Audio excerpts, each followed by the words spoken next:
Hello all, welcome back to மாலை பொழுது YouTube channel. நம்ம இந்த வீடியோவில் என்ன பார்க்க போகிறோம்னா, பிச்சாவரம் மேங்க்ரூவ் ஃபாரஸ்ட்டோட 1 டே vlog தான் பார்க்க போகிறோம். வாங்க வீடியோக்குள்ளே போகலாம். அதுக்கு முன்னாடி இது வரைக்கும் மாலை பொழுது சேனலை சப்ஸ்கிரைப் பண்ணலைன்னா மறக்காமல் சப்ஸ்கிரைப் பண்ணிடுங்க.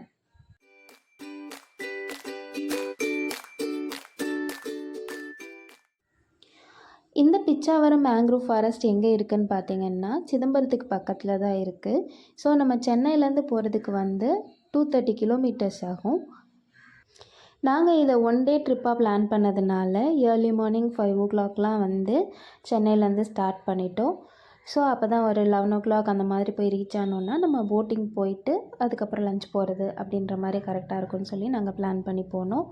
ஸோ 5 o'clock நாங்கள் சென்னையிலேருந்து ஸ்டார்ட் பண்ணிட்டு ஆன் தி வேல பிரேக்ஃபாஸ்ட்லாம் முடிச்சுட்டு போகிறதுக்கு ஒரு 11-11:30 கிட்ட நாங்கள் பிச்சாவரம் ரீச் ஆகிட்டோம். பிச்சாவரம் போட் ஹவுஸ் ரீச் ஆயாச்சு. இங்கே போட்டிங் எப்படி இருக்குன்னு பார்த்தீங்கன்னா, ரோ போட்டில் 4 பேர் போகிறது 450னும் 6 பேர் போகிற மாதிரி போட்டு 650னும் கொடுக்குறாங்க. 8 பேர் போகணும் அப்படின்னு பார்த்தீங்கன்னா இங்கே மோட்டார் போட் தான் இருக்குது. அது 1850 கொடுக்குறாங்க. அது 2 கிலோமீட்டர். இதே ரோ போட்னால் 1 கிலோமீட்டர் தான் கூட்டிகிட்டு போவாங்க. இங்கே நல்லாவே மெயின்டைன் பண்ணுறாங்க. வாஷ்ரூம்லேருந்து எல்லாமே க்ளீனாக மெயின்டைன் பண்ணியிருந்தாங்க. ஸோ வெளியிலேருந்து வரவங்க இங்கே எப்படி இருக்கும் அப்படின்றது யோசிக்க தேவையில்லை. சூப்பராக மெயின்டெனன்ஸ் நல்லா இருக்குது. நாங்கள் ரோபோட் தான் புக் பண்ணியிருந்தோம். ஸோ ஸ்லோவாக போய் பார்க்குறதுக்கு அது நல்லாயிருக்கும் அப்படின்னு சொல்லிட்டு.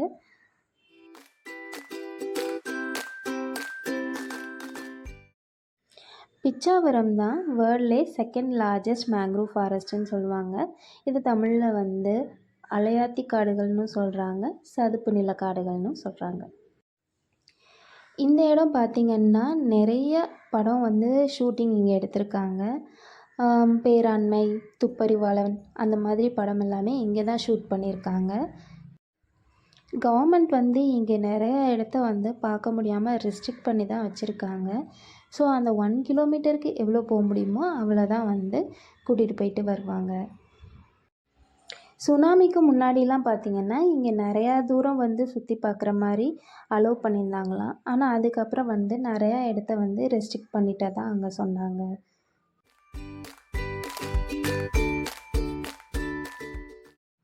சுனாமி டயத்தில் இந்த காடு இங்கே இருந்ததுனால இவங்க நிறைய ஊர் தப்பிச்சதாகவும் சொன்னாங்க. இங்கே பார்த்திங்கன்னா இவங்க போகிறாங்கல்ல, இவங்க நடந்து போகிறாங்கன்னு நம்ம நினச்சிட்ருப்போம். ஆனால் அவங்க நடந்து போகல, ஒரு ஹாஃப் சிட்டிங் மாதிரி தான் போயிட்டுருக்காங்க. ஏன்னா இது அந்தளவுக்கு ஆழமாக இருக்காது. நம்ம நின்னா நம்ம மேலே தெரியும், அந்தளவுக்கு தான் ஹைட்டு தான் இந்த தண்ணி. ஸோ அவங்க மீன், ப்ரான்ஸ் அந்த மாதிரி பிடிக்கிறதுக்கு தான் அவங்க அப்படியே தண்ணிக்குள்ளே ஊர்ந்து போய்கிட்டுருக்காங்க.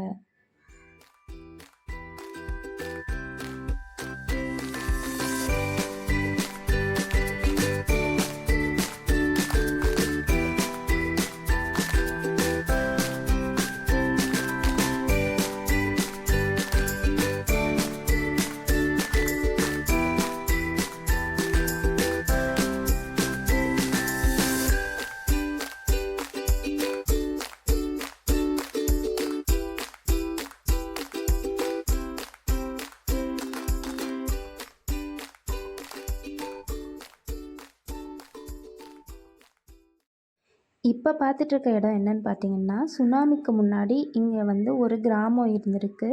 சுனாமியில் அந்த ஊரே மொத்தமாக அழிஞ்சிருச்சு அப்படின்னு சொன்னாங்க. சென்னை, சிதம்பரம், பாண்டிச்சேரி இது பக்கத்துலலாம் இருக்கிறவங்கலாம் 1 டே ட்ரிப்பு ஃபேமிலியோட ஒரு ஃப்ரெண்ட்ஸோட பிளான் பண்ணுறீங்க அப்படின்னா இந்த ஸ்பாட் ரொம்பவே சூப்பரான இடம்னு தான் நான் சொல்லுவேன். 1 டே செம்மையாக இருந்துச்சு இங்கே.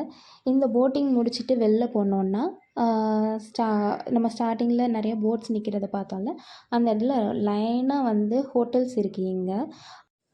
அது எல்லாமே இந்த ஊர் மக்கள் தான் வச்சு நடத்துகிறாங்க. ஸோ வீட்டு சமையல் மாதிரி இருந்துச்சு. எல்லா வகையான சீ ஃபுட்ஸும் அங்கே இருக்குது. ஸோ கண்டிப்பாக அதையும் ட்ரை பண்ணி பார்த்துட்டு வாங்க. அரௌண்ட் சென்னை ட்ரிப் பிளான் பண்ணுறவங்களுக்கு இந்த வீடியோ ரொம்பவே யூஸ்ஃபுல்லாக இருக்கும்னு நான் நம்புகிறேன். இந்த வீடியோ உங்களுக்கு பிடிச்சிருந்தா லைக் பண்ணுங்கள், ஷேர் பண்ணுங்கள். மறக்காமல் மாலை பொழுது சேனலை சப்ஸ்கிரைப் பண்ணுங்கள். தேங்க்ஸ் ஃபார் வாட்சிங்.